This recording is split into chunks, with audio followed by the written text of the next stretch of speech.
नमस्कार मंडळी, आयशाच मराठी रेसिपीमध्ये आपले मनपूर्वक स्वागत। अगदी कमी साहित्यात झटपट आणि चविष्ट असा नाश्ता तुम्ही हा बनवू शकता। तर हा उरलेल्या शिळ्या बाजरीच्या भाकरीपासूनचा बनवला गेलेला बाजरीच्या भाकरीचा चुरमा कसा बनवायचा ते आज आपण बघणार आहोत। अगदी कमी साहित्यात आणि अगदी झटपट आणि चविष्ट शिवाय पौष्टिक असा हा बाजरीच्या भाकरीचा चुरमा आज आपण बनवणार आहोत। तुम्ही हा नाश्त्याला देखील बनवू शकता। त्यासाठी उरलेल्या माझ्या 2 बाजरीच्या भाकरी शिल्लक होत्या। आता ह्या बाजरीच्या भाकरीचा असा या पद्धतीने चुरा करून घ्यायचा आहे। तो छान असा चुरून मग त्याचे तुकडे करून घेतले बाजरीच्या भाकरीचे। आता हे तुकडे आपण मिक्सर जार मध्ये घालून अगदी जाडसर अशी भरड आपल्याला करून घ्यायची आहे, बारीक करून घ्यायचं आहे।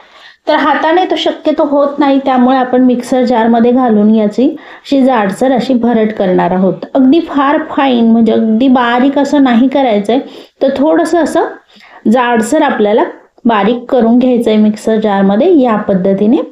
आता यावरती अगदी थोडंसं पाणी शिंपडून घ्यायचंय, जास्त पाणी घालायचं नाहीये। जास्त पाणी घातला तर संपूर्ण ह्याचा गचका होईल, यामुळे अगदी थोडंसं पाणी म्हणजे 1 ते 2 चमचे पाणी असं शिंपडून घ्यायचंय आणि अगदी थोडंसं ओलसर करून घ्यायचंय, कारण की हे कडक लागू नये त्यासाठी आपल्याला किंवा वातड लागू नये यासाठी अगदी थोडंसं भिजवून घ्यायचंय। एक अर्धा चमचा पाणी घालून भिजवून घ्यायचंय। आता इकडे मी कढईमध्ये तेल गरम करायला ठेवले, साधारणतः 2 चमचे तेल घेतलेलं आहे। तेल छान गरम करून घ्यायचंय। आता आपल्याला ह्या जे काही भिजवून घेतलेला भाकरीचा चुरमा होता याला फोडणी देणार आहोत। त्यासाठी कढईमध्ये 2 चमचे तेल मी घालून घेतलेलं आहे आणि आता हे तेल व्यवस्थित असं गरम करून घेणार आहे, जेणेकरून आपण त्याला त्या चुरम्याला फोडणी देणार आहोत। तर तेल छान गरम झालं की यामध्ये आपण फोडणीचे पदार्थ घालून घेऊया। तर तुम्ही बघू शकता या पद्धतीने तेल छान असं गरम करून घेते। साधारणतः 2 चमचे तेल घातलेला आहे आणि बाजरीची जी भाकरीचा चुरमा करून घेतलेला आहे तो थोडंसं पाणी घालून शिंपडून घेतला आहे पाणी। आणि आता ह्यामध्ये 1 चमचा मोहरी मी घालून घेतली आहे। मोहरी संपूर्ण फुटू द्यायची आहे, म्हणजे तेल व्यवस्थित गरम झाले कळतं। मोहरी फुटल्यामुळे छान अशी चव येते। तर आता यामध्ये बारीक चिरून घेतलेले हिरवी मिरचीचे काप मी घालून घेतले आहे। त्यानंतर 1 मोठा कांदा बारीक चिरून घेतला होता तो देखील यामध्ये घालून घ्यायचा आहे। तर हिरवी मिरचीचे काप आणि कांदा हे मी घालून घेतलेला आहे। आता याचमध्ये आपण जास्त काही मसाले घालणार नाही आहोत, तर अगदी थोडंसं आता यामध्ये जिरे मी घालून घेतलेले आणि कांदा उभा बारीक असा चिरून घेतला होता आणि हिरवी मिरचीचे काप तुम्ही तुमच्या आवडीनुसार कमी जास्त करून घेऊ शकता। 1 चमचा जिरे आणि हळद मी घालून घेतलेली आहे अर्धा चमचा। आणि आता हे संपूर्ण फोडणी आपली छान तयार करून घेतली आहे। त्याचबरोबर 4 ते 5 कढीपत्त्याची पाने देखील मी यामध्ये घालून घेतलेली आहे आणि कांदा अगदी हलकासा मऊ होईपर्यंत आपल्याला परतून घ्यायचा आहे यामध्ये।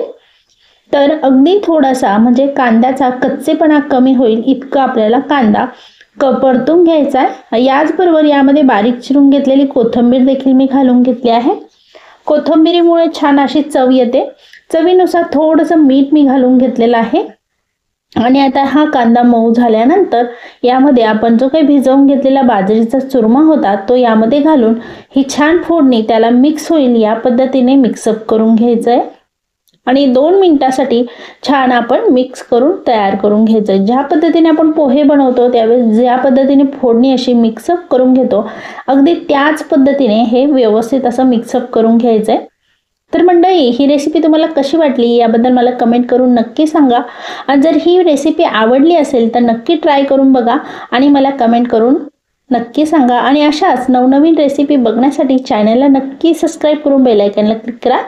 संपूर्ण रेसिपी तुम्ही बघितली याबद्दल तुमचे मी मनापासून आभार मानते। पुन्हा आपण भेटूया अशाच एक नवीन रेसिपी सोबत।